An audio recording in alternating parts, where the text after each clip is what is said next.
Nah, jadi sekarang kita mau bahas satu soal nih, soal di kimia ya. Jadi, di sini tuh diketahui perbandingan ada KF, ada KB dari air gitu ya.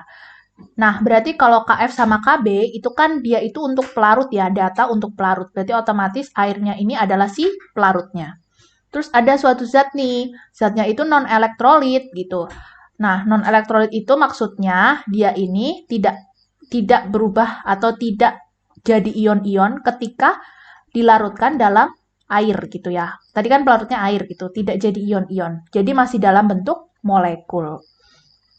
Nah, dia terlarut, kemudian larutannya ini membeku pada suhu sekian nih, minus 0,72 derajat Celcius. Berarti kalau misalkan titik beku air aja, itu kan 0 derajat ya, air membeku pada 0 derajat gitu. TF 0 dari air itu 0 derajat Celcius. Artinya, kalau misalkan ketika ketambahan non-elektrolit dia jadi minus 0,72 derajat Celcius, artinya ada penurunan titik beku gitu ya. Nah, habis itu ditanya pada temperatur berapa nih larutan itu mendidih gitu ya.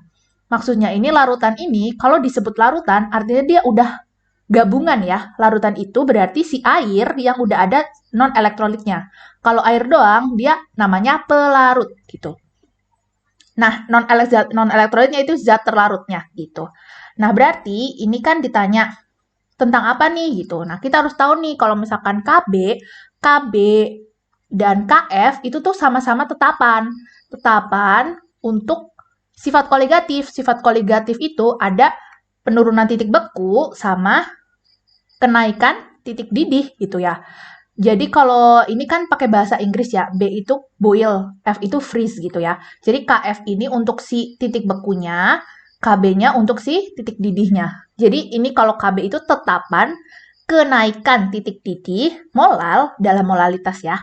Kemudian kalau KF itu tetapan penurunan titik beku molal juga.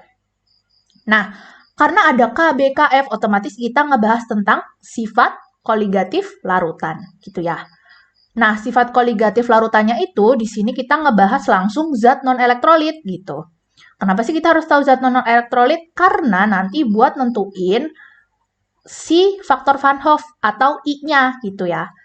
I atau faktor Van Hoff. Jadi nanti biasanya itu kan kalau misalkan di rumus-rumus itu suka cuman ditulisin aja ya, rumus untuk non-elektrolit sama elektrolit gitu. Sebenarnya sama-sama aja gitu.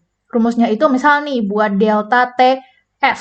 Dia itu pasti molalitasnya dari zat terlarutnya, kemudian dikali ketetapannya, KF ya, karena ini delta TF jadi KF, dikali sebenarnya itu tetap ada I-nya gitu. Cuma non-elektrolit itu kan dia nggak jadi ion-ion ya. Kalau nggak jadi ion-ion, I-nya itu tuh sama dengan 1 gitu. I-nya sama dengan 1. Nah, berarti ini tuh sebenarnya kalian bisa tulis aja, tetap ada I-nya, cuman ingat itu tuh nanti 1 gitu. Kenapa sering nggak ditulis? Karena nanti kalau misal dikali 1 nih, misal nih, M dikali KF, berapapun nilai M sama KF ya, dikali 1. Berapapun nilai ini, kalau dikali 1, hasilnya tetap mereka sendiri kan, M kali KF. Gitu ya. Sama untuk delta TF, delta TB gitu ya. F kan buat freeze ya. Delta TB itu buat boil.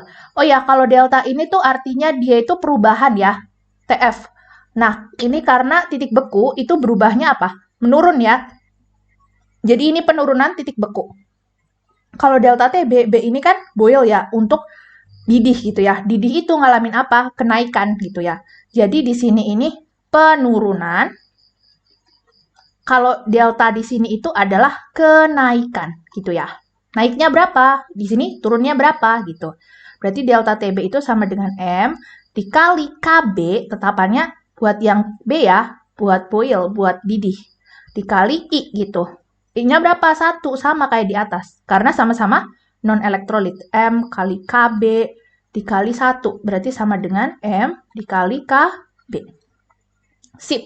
Ini untuk rumus-rumusnya yang nanti kita pakai. Terus di sini tuh diketahui apa nih? Perbandingan. Nah, kalau perbandingan itu jangan takut dulu ya. Jadi perbandingan itu tuh bisa dituliskan sebagai perperan atau pembagian gitu. Yang di depan itu nanti di atas gitu. Jadi kalau perbandingan A dan B artinya A per B. Berarti kalau perbandingan KF dan KB artinya KF per KB. Sama dengan berapa? 3,6 ini ya. 3,6. Nah, ini diisi apa? Diisi dari sini bisa gitu. Jadi nanti ini kan delta TF sama dengan M dikali KF ya akhirnya di sini. Tadi karena I-nya udah 1 tadi. Nah, ini kan dalam bentuk KF ya. Jadi ini caranya adalah kita ubah persamaan ini gimana biar KF sama dengan gitu. Contoh nih untuk yang pertama nih, yang delta TF ya. Delta TF-nya kan jadinya berapa? Sama dengan M dikali KF. Berarti biar jadi KF sama dengan, berarti ini dibagi ke sini, delta TF per molalitas. Ini bukan dikurang ya, jadi ini kan hubungannya dikali. Berarti kalau pindah ruas, jadi hubungannya dibagi. Kali sama bagi, kurang sama tambah, gitu. Ini yang pertama nih, buat masukin KF. Nanti ini dimasukin ke sini. Jadi bahasa kerennya tuh disubstitusi, digantiin gitu. Nah, sedangkan untuk yang delta TB itu sama. Delta TB tadi kan sama dengan M dikali KB ya. Nah, ini nanti tinggal dipindah biar sama gitu. Sama dengan delta TB dibagi M. Nah, ini bisa sama-sama kita masuk ini di KF. Berarti KF itu sama dengan delta TF per M per KB-nya apa? Delta TB per M. Sama dengan 3,6. Gitu ya. Nah, ini M itu kan molalitas. Molalitas itu salah satu bentuk untuk nunjukin konsentrasi dari zat terlarutnya. Zat terlarutnya apa? Non-elektrolit dalam kondisi delta TF per M ini kan kondisi membeku. Delta TB per M itu kan kondisi mendidih. Mau membeku atau mendidih, zat terlarutnya tuh tetap sama. Jumlahnya di sini nggak disebutkan. Non-elektrolitnya ditambah atau dikurang. Berarti otomatis M-nya itu bakal sama. Kalau sama bisa kita coret aja gitu. Jadinya delta TF per delta TB sama dengan 3,6 gitu ya. Terus, ada hal lain juga nih.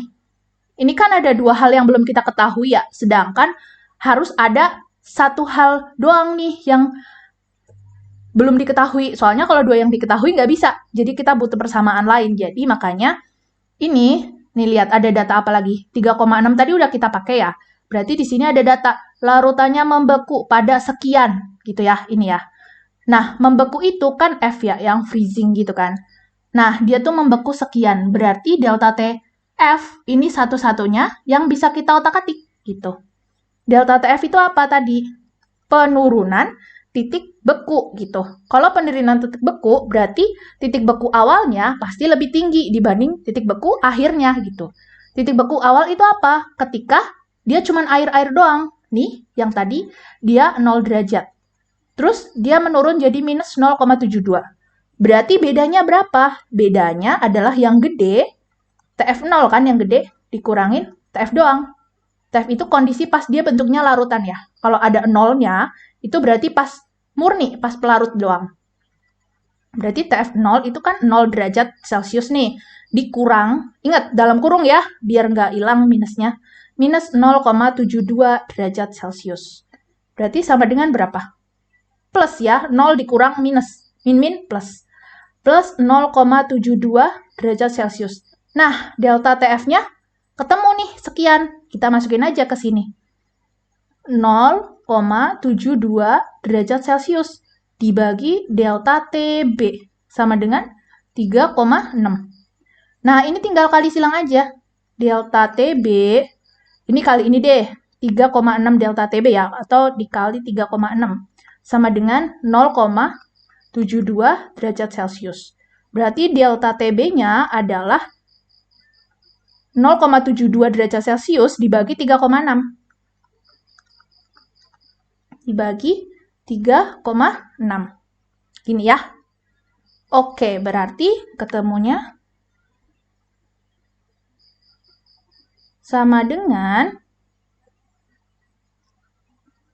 0,2 derajat Celcius. Gitu ya. Nah, apakah ini udah langsung jawabannya? Ingat delta TB itu tadi adalah kenaikan titik didih ya. B-nya boil ya dalam bahasa Inggris. Nah, yang ditanyain itu adalah pada temperatur berapa larutan tersebut mendidih gitu. Tadi, ingat, tadi larutannya berasal dari apa? Berasal dari air dan yang dicampur zat non-elektrolit gitu ya.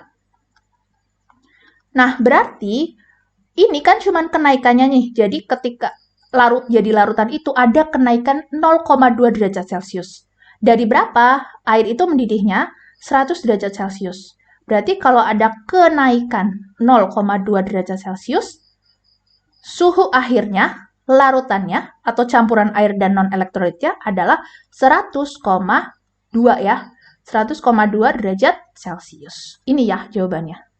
Jadi kayak tadi, pokoknya yang pertama, apa aja nih yang diketahui, terus dari poin-poin tadi itu, dia itu soalnya tentang apa? Misalnya tentang sifat koligatif gitu ya. Nah, sifat koligatif itu nanti ngehubung kemana? Terus habis itu ada apa aja nih faktor-faktor yang mempengaruhi? Kayak apakah dia perlu kita bedain nih, I-nya perlu dicari atau enggak gitu. Kalau non-elektrolit berarti nggak perlu dicari ya, I-nya langsung 1 gitu. Terus nanti ada KF sama KB. Nah, rumus apa nih yang mengandung KF sama KB? Yaitu delta TF sama dengan M kali KF kali I gitu. Nah, ini. Terus habis itu nanti dibuat gimana caranya biar bisa disubstitusiin ke KF dan KB.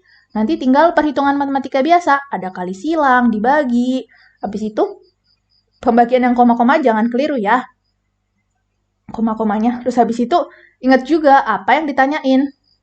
Kalau kalian cuma ngerjain terus jawabannya yang ini, itu masih keliru ya, masih kurang. Karena yang ditanyain adalah suhu dia mendidih. Bukan cuma kenaikannya doang, tapi suhu mendidihnya berapa. Gitu. Oke, terima kasih. Dadah.